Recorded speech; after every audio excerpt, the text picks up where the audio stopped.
দীক্ষা শিক্ষা নেওয়ার কি প্রয়োজন? কোনো প্রয়োজন নেই, তুমি নিয়ে না। তোমার কে বলছেন? খিদে না লাগলে কারো খাওয়া উচিত। যদি কেউ বলে আচ্ছা খাদ্যের কি প্রয়োজন, খিদে লাগে বলে প্রয়োজন। যদি কোনো জীবের খিদেই না থাকতো তাহলে খাদ্যের অন্বেষণ করতো। যদি কারোর রোগ না হতো তাহলে ওষুধের দোকানে কেউ ওষুধ কিনতে যেত, ডাক্তার দেখাতে বোঝো না? দীক্ষা কখন নেয়?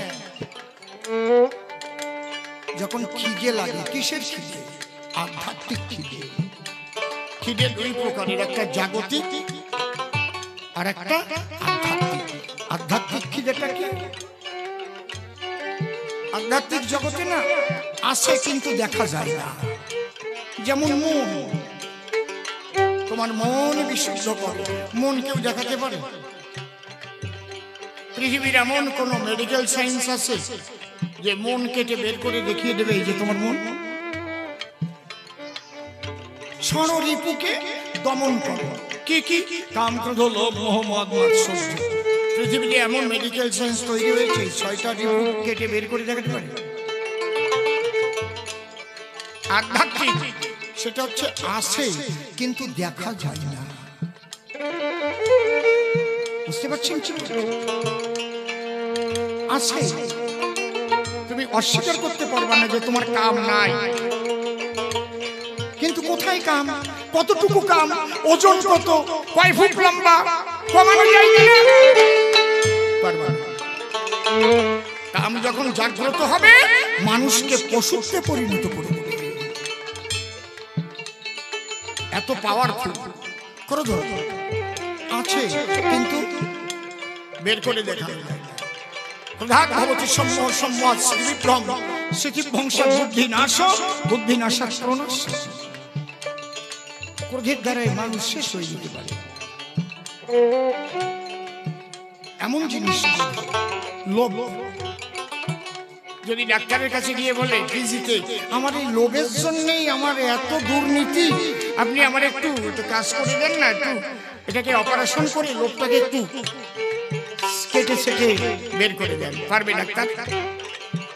হাজার হাজার কোটি টাকা আছে, কত কোটি টাকা আছে তাও সেও জানে না, তবুও দুর্নীতি করবে, তবুও পরের টাকা মেরে খাবে। দেখি এটা কে করে? লোভে করে।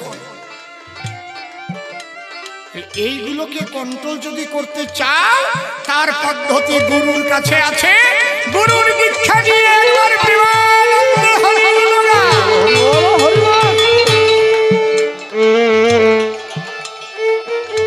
আর কি? আমার নাম অসীম সরকার। আমার নাম কি অসীম সরকার? দেহটার নাম অসীম সরকার। আপনার ওই দেহটার নাম রাখা হয়েছে, কিন্তু এর ভিতরে আমি যে, তার নাম কি? আমি কে? এখান থেকে দর্শন সৃষ্টি হয়েছে। ফিলোসফি, ফিলোসফিয়া জ্ঞানের প্রতি অনুরাগ, এটা গ্রিক দেশীয় ভাষা। ফিলোসফিয়া ছোট। দর্শনের প্রথম প্রশ্নই হচ্ছে হু ইজ আই? আমি কি? আমার হাত, আমার দাঁত, আমার চোখ, আমার নখ, আমার উরু, আমার ভুরু, আমার কিডনি, আমার পাকস্থলী, আমার পা, অল বডি আমার। তাহলে বডি তো আর আমি না। মাইক আমার, আমি কি মাইক? ডাক্তার বাবু আমার মাথাটা খুব ব্যথা করছে জানেন, একটু ওষুধ দেবেন। তাহলে আমার মাথা। কেউ বলে ডাক্তার বাবু আমি মাথা খুব ব্যথা করে। কি বোকা যারা নাস্তিক। একটা প্রশ্নের জবাব দিতে না, আর কিচ্ছু দরকার নেই। আমার শব্দ বলার সঙ্গে সঙ্গে আমি এবং দেহ পার্থক্য হয় কিনা?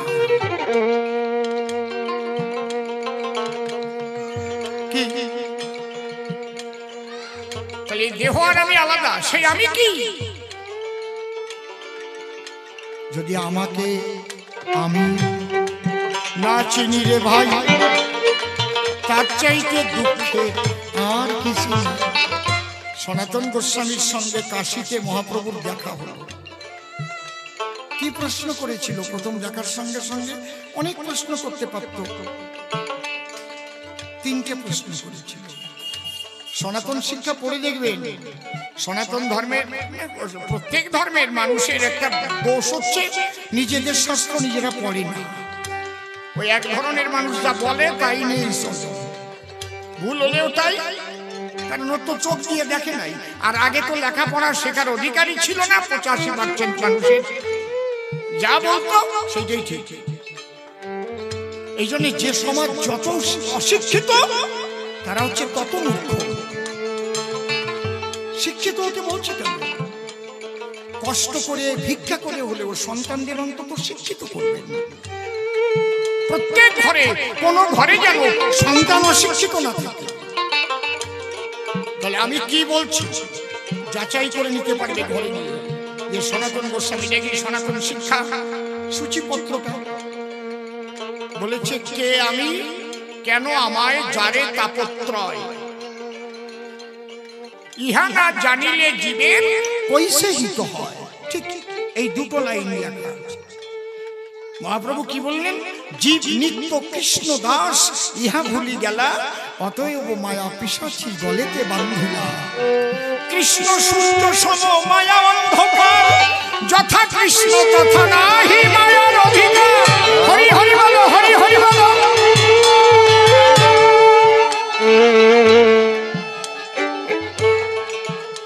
এই আমি কি,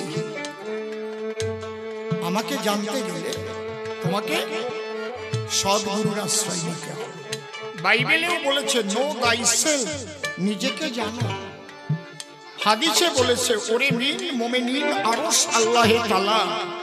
এই কথা বলে না বাচ্চারা ওখানে ঘরের দরজায় কারা, অনেকক্ষণ ওরা কথা বলছে ওখানে। ওরে মিন মোমেনিন আরশ আল্লাহে তাআলা, আল্লাহ তাআলার আরশ মুমিনের দেলে, আগে দেল দরজা দেখো খুলে। এই জন্য মুসলমানদের 4টে মত আছে, হজিকত, তরিকত, শরীয়ত, মারফত। আমি যে মতের কথা বলছি এটা মারফত। এই মারফতি মতের মুসলমানরা খুবই প্রেমিক। শরীয়তি মতের মুসলমানদের দ্বারায় তারা নির্যাতিত হয়। শরীয়তি মতের মুসলমানদের গান হচ্ছে গুনাহ, আর মারফতি মতের মুসলমানদের গান হচ্ছে সাধনা, লালন সাইজি। বুঝতে পারছেন কি বলছি? একবার যখন বিএনপি ক্ষমতায় এসেছিল, ওপার বাংলার সমস্ত শিল্পীদের গান বন্ধ করে দিয়েছিল। সব গান বন্ধ, গান চলছে না। এখনো সেই পরিস্থিতি হচ্ছে। বুঝতে পারছেন কি বলছি? তাহলে নিজেকে যদি জানতে চাও তাহলে দীক্ষা নাও। দীক্ষা শব্দের অর্থ দক্ষতা অর্জন করা। কোন দক্ষতা? আধ্যাত্মিক তত্ত্ব যদি জানিবারে চাও, সময় থাকতে গুরু চরণ ছায়ায় যাও। খোঁজরে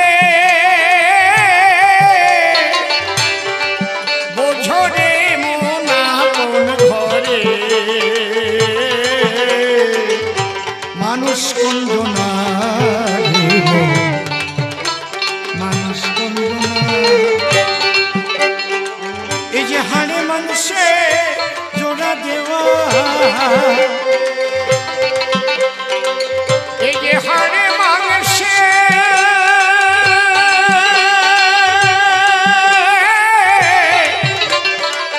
এই যে হাড়ে মানুষে জোড়া দেওয়া, হাই কি মজা ঘরখানা, মানুষ কুঞ্জনা।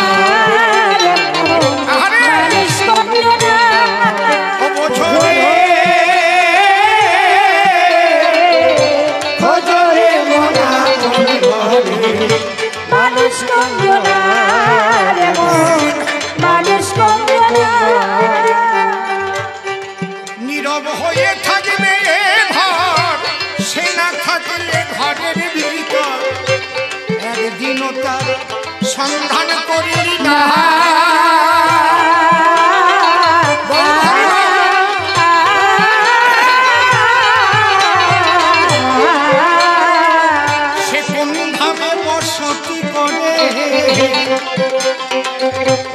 সে কোন ধামে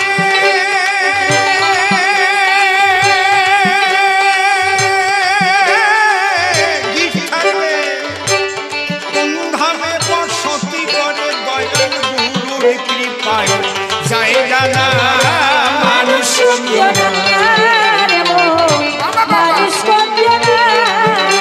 ভোরে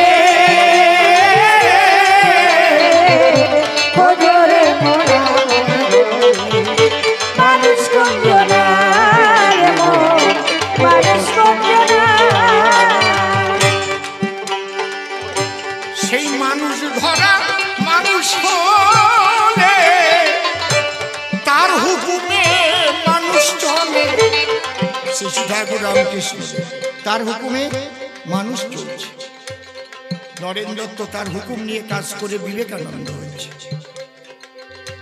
সেই মানুষ ধরা মানুষ হলে তার হুকুমে মানুষ চলে। পেলে তারে কর ভজনা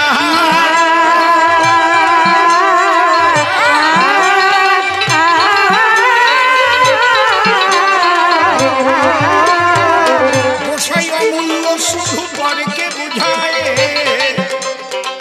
গোসাই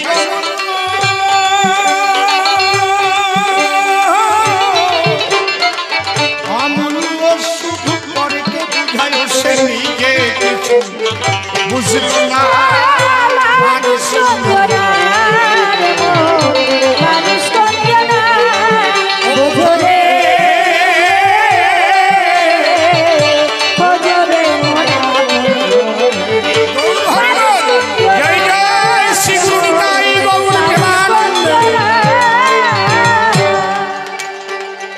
এবারে একটা কথা বলবো আমি।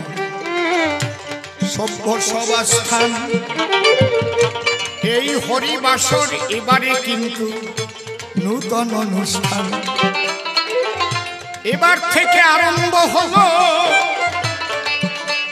আর হবে না অনুষ্ঠান বন্ধ। আপনারা সহযোগিতা করবেন, আসেন যত ভক্তবৃন্দ। এই অনুষ্ঠান যেন আর কোনোদিন বন্ধ না। আমি বিধায়ক থাকি আর না থাকি, আপনারা ডাকলে আমি আসব। হরি বল, জয় রাধে।